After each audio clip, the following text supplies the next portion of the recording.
welcome into this edition of Cronkite Sports Live. That's Tyler Manion, and I'm Gaul. Another week of ASU athletics has come and gone, and Tyler, we're here to break it all down. Yeah, we are, Alex. We're going to have a lot on the show today. Softball season's about to start in Farrington. Baseball season's about to start at Muni. But ASU basketball, they've been going for quite a while. Yeah, Tyler, January was a month of highs and lows for ASU men's basketball. A big ranked win over the ranked Wildcats, followed by a road split at the Washington schools. But ASU returned to the bank last night to host UCLA and came out with an 84-66 victory.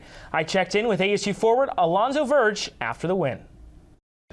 Gaul catching up post-game with Alonzo Verge. Alonzo, you had 24 points, a big explosion for you in the second half. What were you seeing from their defense? I was just taking what they were giving me. I seen my shot was going on. And with my shot going on, it's very hard to stick because I can take it to the basket as well. And I was just getting my teammates involved. My team was trusting me. Kamani Lawrence, he started it off by hitting those big threes in the beginning of the game. And then that just got contagious with the whole team. Now, Alonzo, this isn't the first time that ASU fans have seen you explode like this. 30 points against St. Mary's in the second half earlier this season. How do you keep the momentum going after a performance like that? Just consistency, same routine. Do whatever I did before the game, this next game, and just keep it going. You guys have USC coming here to the bank on Saturday evening. What's it going to take to get the job done against USC? Exactly what we did tonight. Play together as a team, make shots, and we're going to be just fine. Big win for ASU over UCLA. Easy transition the producers are giving me here from men's to women's basketball, and for that we're going to bring in WCS and women's basketball reporter Griffin Peters with a debut on the program. Griffin, pleasure to have you on. Now we're just going to jump right into it. So we talked about this a little bit last week. The Sun Devils beat Oregon and Oregon State, who are ranked 2 and 3 respectively over the course of December. What were the keys in those wins? Well, Tyler, Arizona State's defense has been the calling card for their team the entire season. And their defense is what won them both these games at Desert Financial Arena against the Oregon schools last time out. Oregon State had 47 points out, and Oregon had 17 turnovers. Very uncharacteristic games from both top 10 teams in the country. So ASU's going to have to have that again in Eugene and Corvallis. They're going to want to come away with 2 more dubs.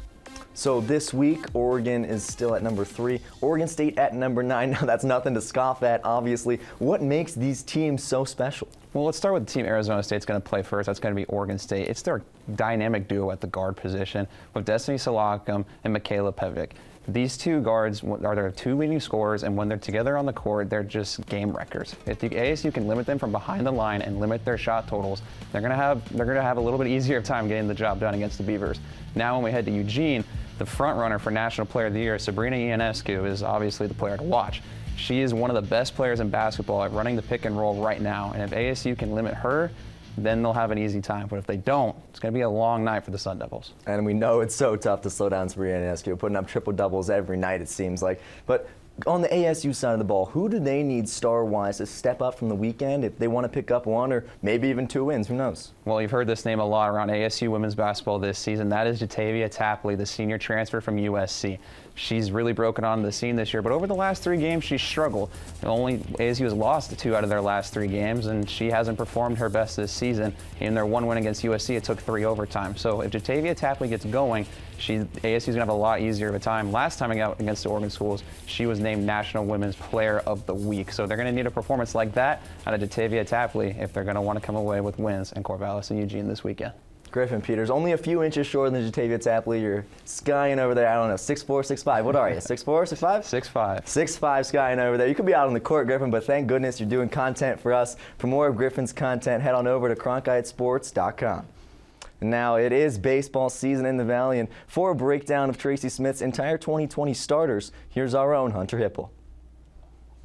The recent weather may not make it seem like it, but baseball season is right around the corner. This season, expectations are high, higher than ever. Major outlets have them ranked as high as number 3 in the country. That's largely because ASU won't experience much change. Perhaps the most turnover the Sun Devils have faced is on the mound.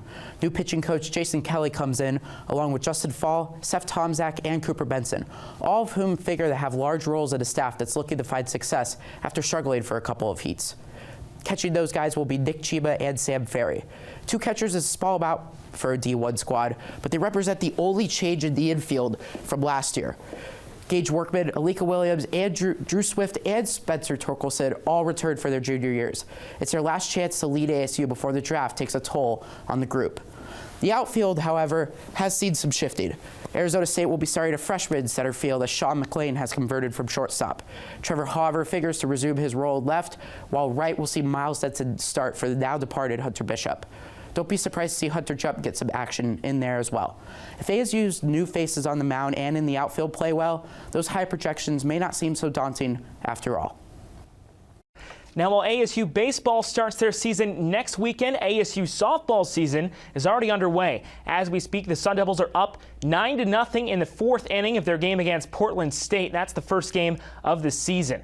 But this year, the Sun Devils will be without one of their most prolific hitters, Jade Gortares, who played in all of ASU's 55 games last season while hitting .347, has left the program, according to head coach Trisha Ford.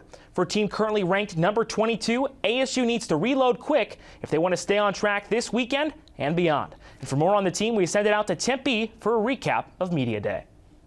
Last year went and just really competed our butts off and had a lot of grit and fire and tenacity and did some things that I was super proud of. Our offense last year was just tremendous, and obviously Coach Harger has been instrumental in that, and we're excited to obviously have him back and working with our new kids. Our freshman class is our first class that we recruited on time, so they're pretty dynamic, and he's had a lot of fun with them.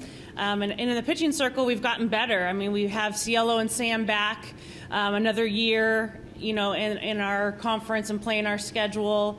We have a transfer in Madison Preston who's done a really great job. And then obviously we have 2 freshman kids that are locals that we're excited about. So we want to keep those Arizona kids here. We talk about family and how we've gotten really close this year, bonded together, and I think we have a lot of different players that'll bring a lot of different things to the table. So I'm just really excited to see what everyone can do. Like, everyone can be out there, so it'll be fun competing. I was 1 short last year of the home run record, so that's what I'm going for. It's been a goal since I hit my very first home run. I want my name to be written somewhere special. ASU women's hockey is entering the home stretch of their season this weekend on a 5-game win streak. With a home series starting tonight against the University of Colorado, we send it out to WCSN broadcaster Reagan Smith, who is at Oceanside Ice Arena with a preview of the action. Thanks, guys. When number 12 Arizona State faces off against number 11 Colorado this weekend, it'll be for the final time on home ice, a place to which Arizona State has yet to lose. Colorado, though, well, they're going to hope to flip the script, and they hope to do so by bringing in their group of versatile forwards led by Sarah McNamara, who leads the team with 13 goals and 22 points. Saturday, though, Saturday's going to be the game to watch. It'll be as emotional as it is special for the team, as they'll honor their 2 graduating seniors and goaltender Jordan Nash-Bolden and defenseman Molly Potter. Thank you so much, Reagan, for all of your reporting, and you can catch the ASU women's hockey all weekend long. Now we move over to the ice, the other side of the ice, after a home sweep of Robert Morris. Greg Powers and the ASU men's hockey team climbed back into the top 10 of the all-important pairwise rankings. Our Mike McQuaid tells you how it all went down. Ever in program history, the Sun Devils were ranked number 9 by USA Today polls. Greg Powers and his squad are satisfied where they are, but still need to focus on playing a full 60-minute game. Yeah, I mean, every game's important, right? I mean, at this point, we're in a favorable position. We're where we want to be. We've done a good job getting ourselves to this point, and it's like I tell the guys every day, and now we have to finish the job. You know, we feel like if we just focus on us and take care of what we can control, then we're going to end up where we need to be. This weekend is out of the norm for the Sun Devils as they face off against Holy Cross Friday and Bentley Saturday. Different setup, obviously a different opponent. And 2 different nights, so we have to prepare this week as a staff for 2 different opponents, which is rare for us, but we're up to the task, and we feel like we've got a good plan going into both nights. And at the end of the day, our guys just have to you know, keep playing, you know, to our ability and focus on us, and that's the main kind of message this week is just focus on us and our game, and we'll be fine. Coach Powers and his squad has another 2-game opportunity against 2 big Atlantic hockey teams. Mike McQuaid from Oceanside Arena, Cronkite Sports. So we know hockey's in season right now, but as we also know, football never stops. National Signing Day has come and it's gone, and there's a lot you need to know. To fill you in on the important stuff from all around the conference, our Emily Bernstein is here with this week's edition of Impact.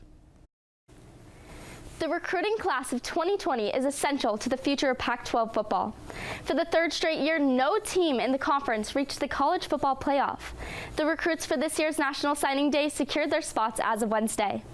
In the Evergreen State, the Washington Huskies recruited from their backyard to sign local Savell Smalls for the upcoming season. The Oregon Ducks football program was able to sign the #1 recruiting class in the conference for the second time in program history and signed 3 5-star recruits. In the early signing period, Oregon was set on Johnny Wilson, but when the time came, Wilson flipped around to commit to Arizona State. The Sun Devils signed 7 of California's top 30 prospects in the class, while the rest of the Pac-12 signed no more than 4. ASU ranked in the top 25 nationally with their best recruiting class and owned California. The Pac-12 bottom feeders include Arizona, Washington State, and Oregon State. Needless to say, the 2020 recruiting class has the opportunity to bring the title Conference of Champions to the Pac-12 once again. Signing Day brought huge news off campus, but back here in Tempe, the ASU eSports team took a huge step this week. The club announced a partnership with the Herberger Institute to create a new facility somewhere on university grounds. Now, it's no secret that esports has struggled to gain support, but this is the first legitimate piece of becoming recognized as a varsity sport and could change everything for the program. For more details on this groundbreaking agreement, head on over to CronkiteSports.com. Now, that ASU eSports team has been making a lot of news lately, but last weekend there was an even bigger shocker at DFA. And to break down Sun Devil Gymnastics' breakout win over number 10 California, we bring in WCSN Gymnastics reporter Rachel Phillips. Now, we'll jump right into it, Rachel. What was the biggest difference in this ASU scene that we saw emphatically lose to Utah a fortnight ago, and then this week that they beat number 10 Cal? Honestly, Alex, not a lot when it came to the lineup. The biggest difference came from where the meet was held itself.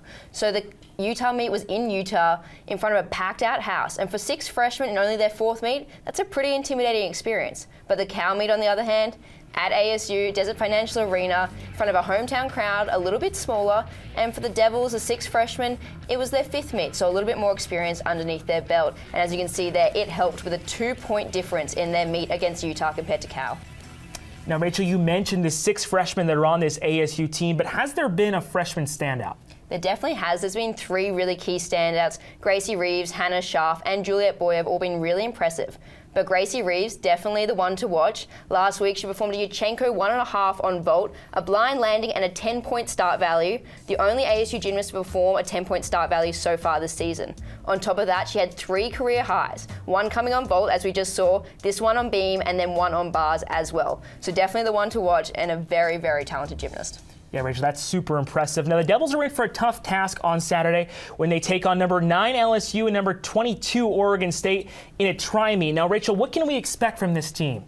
I think we can expect a lot. Obviously, they're coming off the back of the win against Cal, number 10 in the country. It's going to be a little bit tough because obviously they're playing number 9 and number 22 in the country, but I think they'll take a lot of confidence and a lot of experience out of last week's meet. On top of that, they're bringing back Kyra Leonard-Baker, who was injured with an ankle injury at the start of the season. She's slowly working her way back into all of the apparatus. Last week, starting with floor, her first floor routine of the season. A little bit low in the scores for what we expect from Kyra, but I think it's only going to get better, and I think it's going to start this week. That's WCSN Gymnastics reporter Rachel Phillips. For more of her content, click right on over to CronkiteSports.com. Squeezed next to the gymnastics practice facility of the team they just talked about. Back there behind the Dickey Dome, that's the ASU practice facility. Well, that's the practice facility of ASU Wrestling, who had their senior night last Friday. Our Ryan Blank was there and has you covered.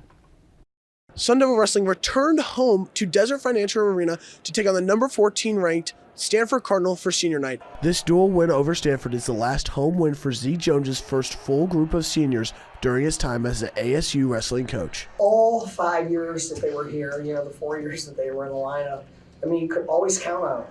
Always count on the seniors to go out and represent the program well, to get wins, to lead by example, to sacrifice. I mean, it's crazy to think that this part of my journey and my career is going to be over, but I mean, I'm excited for the future. I'm going to stick with the ASU program, and stay here to train and pursue my dreams to become an Olympic and world champion. Even though this was their final meet at home, the seniors are focused on improving and getting ready for the rest of the season. I think it's just being as stingy as possible, trying to solidify our bonus points, especially in a national tournament like that, early rounds, getting some upset wins. But just staying focused. I think we're ready. I think we're there. I don't think too much has to change, just making sure to keep that goal in mind and strive for it at the end. We're in the wrestling room every day, so we see a lot of stuff that fans and other people don't see, and I think one of the things is confidence. It's pretty spectacular, and it's just being able to believe in ourselves and all that hard work, like Zahid alluded to, that we've put in. So we just need to believe in ourselves that we can do that, and if we can do that, we'll achieve extraordinary things. Even though the senior group has wrestled for the last time in Tempe, they are focused on one goal: a national championship. In Tempe, Ryan Blank, Cronkite Sports. Great work, Ryan. ASU Wrestling is in Arkansas tonight for a matchup with the Little Rock Trojans. Now let's jump into the pool because ASU Water Polo is off to a cannonball of a start. With 4 wins last weekend, the Devils are out of the gates with a 6-1 record. Borgi Kakeschi led the Sun Devils with 13 goals on the weekend. The Sun Devils head to San Diego this weekend to participate in the Triton Invitational. But now, Tyler, it's time for the way it is. You know how it works. We ask each other 3 questions, and the winner gets to rant. So, Tyler, who is the more confusing team, ASU men's basketball or ASU gymnastics? Oh, Alex, this is super easy, and you should know the answer too because you just had Rachel Phillips right next to you. It's ASU Gymnastics, as she talked about. Their worst performance of the season just 2 weeks ago. Fast forward another week. Last weekend, their best performance of the season that doesn't compute in any way, shape, or form by my logic. ASU Gymnastics, by far the more confusing team. And Tyler, I don't know if you've ever heard the term Jekyll and Hyde, but that's what ASU men's basketball has been this season. You never know if you're going to get the team that shows up against Arizona or shows up against Washington State when they lost last weekend. So I think it's ASU men's basketball because you never know what you're going to get. Bottom line, they're both unpredictable, but I was right. Baseball or softball, though, we're going to switch sports. Who is going to make it farther into the postseason this year, Alex? I would love to say ASU softball. I think they are going to be recovering from some of the stuff that happened with the transfers that have left the program the past couple seasons. But I think ASU baseball is definitely going to the College World Series this year. You can book that one, Tyler. Ooh, hot takes flying out here, Alex. And you started on the right track saying you want to say ASU softball. Just go with your gut, man. It's ASU softball. Jay Gortara's leaving is not going to affect this team. Trisha Ford said they're about to bust out. I believe her. Give me ASU softball. All right, Tyler, let's move over to the basketball court. Zion is back. Wait, no way. That's a thing. Zion Williamson. And the hype is unreal, Tyler. But now taking a local look, who should be the most hyped up athlete on ASU's campus? Can I say Zion, or is that not allowed? Zion doesn't go to ASU. He doesn't go to, what? Okay, never mind. All right, this one's easy. It's not Zion, but it's Zahid Valencia. Give me another Z. 2-time national champion. I don't know how many people on this campus outside the women's triathlon can say that, but give me Zahid Valencia day in, day out, most dominant, should be most hyped, best athlete at ASU. Well, I mentioned in my last answer, Tyler, ASU baseball team. They have a player that's going to go #1 in the draft next season. That is Spencer Torkelson. A fantastic season, smashed Barry Bonds' home run record in his freshman season. He's doing it all. He's got power for days, and he is going to go far. That's who I think is the most hyped up athlete on ASU's campus. That's not a bad guess, Alex. I'm not going to lie to you, but here's my thing. 2-time national champion versus #1 overall draft pick. I'm going to take the guy that's won the national championship. A lot of people would disagree with you on that. Really? Tyler. I'm going to take the national championship. I like rings, Alex. I'm a bling See, he's guy, going pro, though. And I'm about to win the way it is right here, too, so I take a ring for that any day now. I'm thinking I'm going to win. I'm just going to let him talk at this point. No, you really should, because I can just rant forever about how I'm going to win this segment. It's not difficult, and I think I'm ready to do it at any point in time. I'm going to put the ring on this finger, next to Zahid Valencia's ring on this finger, Zahid Valencia's another on this finger. And Spencer Torkelson's World Series ring someday. But not yet, though. That's the thing. Spencer Torkelson doesn't have a ring yet, which is why it's going to come to me right there. Thank you very much. As a 20-year-old college student, I like to live in the present, enjoy time with friends, win this segment, thank you very much, Alex, cover some stuff. Yeah, it's all fun and even better when appreciated in the moment. Now, I'm not going to sit here and tell you that's the way you should live your life too, but hey, I sure enjoy it. There is one thing, though, that you, I, and all ASU basketball fans have to think about before it comes: March. First, let's take a look at the men's team. Barring a historic run over the next month or so, Bobby Hurley's team is going to need a bunch of wins at the Pac-12 tournament in order just to avoid the NIT. That's pretty simple. Meanwhile, Charlie Turner-Thorne's team is looking good, sitting at 19th nationally with more than an inside path to the dance. Also, pretty simple. So for ASU basketball fans, enjoy the present on the women's side of the ball and look forward to March with CTT as well. This is the team that lives in Desert Financial with a real chance to make a run and bust brackets. So hop on the bandwagon and let this squad that has proven it can beat absolutely anybody entertain you. Now, in most things, I'd say stay present, live now. When it comes to college basketball, you have to look forward. And when it comes to Arizona State this year, you just might have to do so with Riley Richardson instead of Remy Martin. And that's the way it is. All right, Tyler, that's enough of your rambling. We're moving to top plays now. Number 3, we go to the ice at Oceanside Ice Arena. Evan DeBrouwer is in the net for the Sun Devils. He's going to make a fantastic glove save with the left hand. ASU takes it the other way. Look at it again on the replay. Look at the outstretched leg and the outstretched glove from Evan DeBrouwer. You've heard of a block party, Alex. Well, we had a 3-point party at Desert Financial last night. Kamani Lawrence starts it off, splash. Then we're going to go to Khalid Thomas. What's he going to do? Splash. Later, everyone else is going to get in the action. They made 14 threes on the night. That's top 10 most 3-point field goals made in the history of ASU hoops. Rob Edwards get in there with the Hezzy pull-up. Remy Martin, they're all in on it. Moving back to the ice now, Tyler, for play number 1. It's Brinson Pashnip going top shelf from deep outside near the blue line. It's his 5th goal of the season. He's now 2 points shy of 100 points. That's the first player in ASU history that would accomplish that feat. And Tyler, a great show for us today, I think. Had a great time with you. I had a great time with you as well, Alex. I think we had a 100-point, if you will, performance on this show like Brinson Pashnip is about to do later in the season for ASU hockey. And Alex, I think our time is up now. So for all of us here, that's Alex Gaul. I'm Tyler Manion. For the whole Cronkite Sports Live production crew, thank you for watching, and we'll see you next week.